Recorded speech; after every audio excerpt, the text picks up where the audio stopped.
Hi friends! ఈరోజు మళ్ళీ మీకోసం ఇంకో డిఫరెంట్ రెసిపీతో వచ్చేసాను. అది చూడండి కలర్‌ఫుల్‌గా ఉన్నాయి. నా చేతిలో ఉన్నవి ఏంటా అని ఆలోచిస్తున్నారా? బీట్రూట్ భక్ష్యాలు చేశానండి. డిఫరెంట్‌గా నా స్టైల్‌లో సొంతగా ట్రై చేశాను. చాలా బాగా వచ్చాయి. మీరు అసలు తినని వాళ్ళు కూడా ఇష్టంగా తింటారు. తినేవాళ్ళు ఇంకా ఇష్టంగా తింటారు. చూసి ట్రై చేసి మీకెలా వచ్చిందో కామెంట్స్‌లో పెట్టండి. నచ్చితే లైక్ చేయండి. యూజ్‌ఫుల్‌గా ఉంటే షేర్ చేయండి. ప్రాసెస్‌లోకి వెళ్ళిపోదాం. వచ్చేసేయండి మరి. పాన్ తీసుకున్నాను. నెయ్యి వేసేసుకొని 1 స్పూను సరిపోతుంది.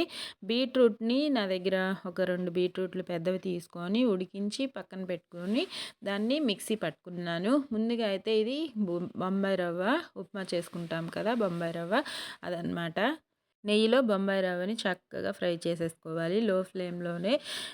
కాస్త స్మెల్ అంటే అరోమా మనకు అర్థమవుతుంది ఫ్రై అయింది లేనిది. కొద్దిగా ఫ్రై అయితే సరిపోతుంది.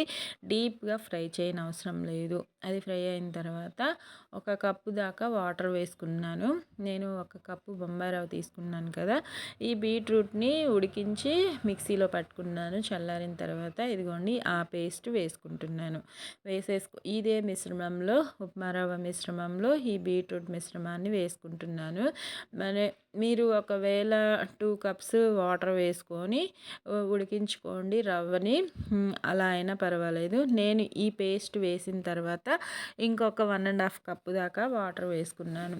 మనం బీట్రూట్ ఎలాగో ఉడికించాం కాబట్టి ఇది కుక్ అవ్వడానికి అంత టైం ఏం పట్టదు.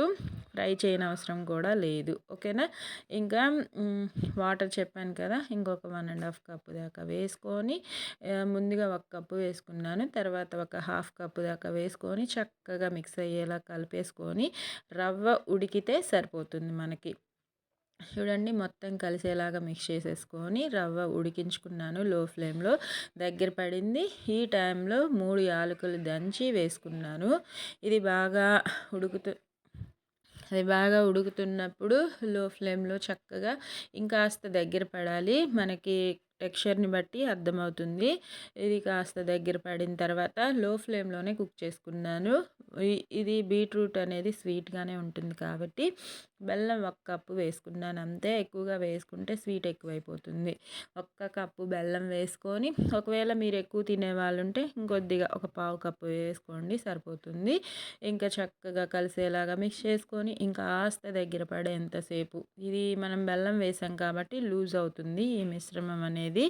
ఇంకా బెల్లం వేయడం వల్ల అది చూడండి దగ్గర పడేంతసేపు మీడియం టు లో ఫ్లేమ్‌లోకి మార్చుకుంటూ దగ్గర పడేంతసేపు ఉడికించుకోవాలి. నెయ్యి కూడా 1 స్పూన్ అంత వేసుకుంటున్నాను.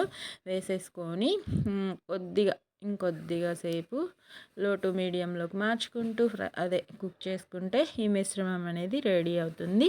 ఈలోపు నేను మైదా పిండి ప్లస్ గోధుమ పిండి 1 కప్పు తీసుకొని మిక్స్ చేసి పెట్టుకున్నాను భక్షాల కోసము. అది మిక్స్ చేసి పక్కన పెట్టేసుకున్నాను. ఇంకా నానుతుంది కదా పిండి 1 అవర్ నానితే బాగా వస్తాయన్నమాట.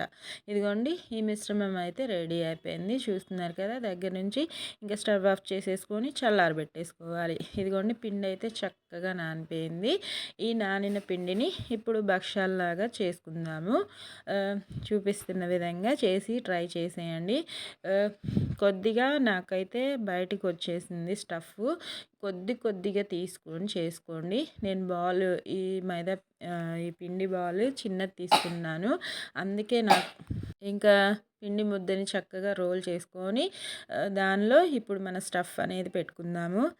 లాస్ట్ టైం హల్వా పూరి చేశాను కదా! సేమ్ యాజ్ టీజ్ అలానే ఉంటుంది. కాకపోతే ఇది భక్షాల్లాగా చేసుకున్నాను. ఇదే ప్రాసెస్ మీరు పూరీలాగా చేసుకోవచ్చు. అది కూడా టేస్టీగా ఉంటుంది. బీట్రూట్ హల్వా పూరి అవుతుంది అప్పుడు అది. నేను మాత్రం ప్రస్తుతానికి భక్షాల్లాగా చేసుకున్నాను. కనిపిస్తుంది కదా! సేమ్ ఇలానే చేసుకోండి.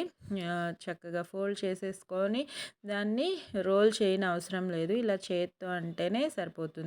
రోల్ చేయడం వల్ల ఆ స్టఫ్ అనేది బయటకు వచ్చేస్తుంది. మన పిండి లూజ్గా కలుపుకున్నాం కాబట్టి చేత్తోనే అనుకుంటే సరిపోతుంది. అన్నీ ఇలానే రెడీ చేసుకున్న తర్వాత ఇంకా పెనం మీద లో టు మీడియంలోకి మార్చుకుంటూ చూపిస్తాను ఇప్పుడు అది కూడా. ఇదిగోండి ఇలా కూడా చేసుకోవచ్చు రోల్ చేయకుండా. స్టఫ్ కొద్దిగా తీసుకోండి, ఎక్కువ అయిపోయింది. 1, 2 చేసిన తర్వాత అలవాటు అవుతుంది కదా మనకు కూడా. ఇదిగోండి చక్కగా ఇలా చేసుకొని దీన్ని కూడా చేతితోనే ఒత్తేసుకోండి. అన్ని భక్ష్యాలు ఇలానే రెడీ చేసుకొని పక్కన పెట్టుకొని ఇంకా స్టవ్ మీద పెనం పెట్టుకోవాలి. ఈ లోపు లో ఫ్లేమ్లో హీట్ అవుతూ ఉంటుంది. ఇదిగోండి ఈ విధంగా వచ్చాయి. అన్నీ రెడీ చేసి పక్కన పెట్టుకున్నాను. ఇంకా ఇలాంటి స్వీట్ మీరు ఎప్పుడైనా చేసుంటే నాకు కామెంట్స్లో పెట్టండి. నేనైతే ఫస్ట్ టైం ట్రై చేశాను, సక్సెస్ అయ్యాను.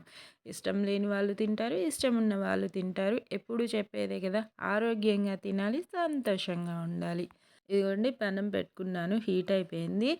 ఇంకా దీన్ని నేనైతే నెయ్యితో ఫ్రై చేసుకుంటున్నాను. మీ దగ్గర నెయ్యి లేకపోతే ఆయిల్ అయినా వేసుకోండి, ఇబ్బంది లేదు. నెయ్యితో వేసుకున్నామంటే ఫ్రై చేసుకుంటే మనకి ఫ్లేవర్ బాగుంటుంది. తినేటప్పుడు నెయ్యి ఫ్లేవర్తో టేస్టీగా ఉంటాయన్నమాట. ఓకేనా ఫ్రెండ్స్, ఇవి మనకి ఇది చలికాలమే కాబట్టి ఒక 2 డేస్ ఉంటాయన్నమాట. ఇంకా ఎక్కువ రోజులైతే ఉండవు. ఇంకా ఎండాకాలం అయితే ఫ్రిడ్జ్‌లో పెట్టుకోవాల్సి వస్తుంది. అందుకే తక్కువ క్వాంటిటీ చేసుకోండి, తినండి. ఓకేనా. 2 వైపులా మంచి కలర్ వచ్చేంత వరకు మనకి పిండి ఫ్రై అయితే సరిపోతుంది. పైనున్న లేయరు, లోపల స్టఫ్ అనేది ఆల్రెడీ కుక్ అయిపోయింది కాబట్టి ఇంకా నెయ్యి పైన అప్లై చేసుకుంటూ చక్కగా బొబ్బట్లాగా ఫ్రై చేసుకుంటే టేస్టీ బీట్రూట్ భక్ష్యాలు అయితే రెడీ అయిపోయినట్టే. సూపర్గా ఉంటాయి, టేస్టీగా ట్రై చేయండి. హెల్తీగా కూడా ఉంటాయన్నమాట. మనం వేసిన ఇంగ్రీడియంట్స్ అన్నీ హెల్తీనే కాబట్టి. ఓకేనా. పిల్లలకి పెద్దలకి ఎవరికైనా చేసి పెట్టండి. పిల్లల నుంచి పెద్దవాళ్ళ దాకా ఇష్టంగా తింటారు. అదే కదా మనకు కావాల్సింది కూడా. నచ్చితే లైక్ చేయండి, షేర్ చేయండి, సబ్స్క్రైబ్ చేసుకోండి.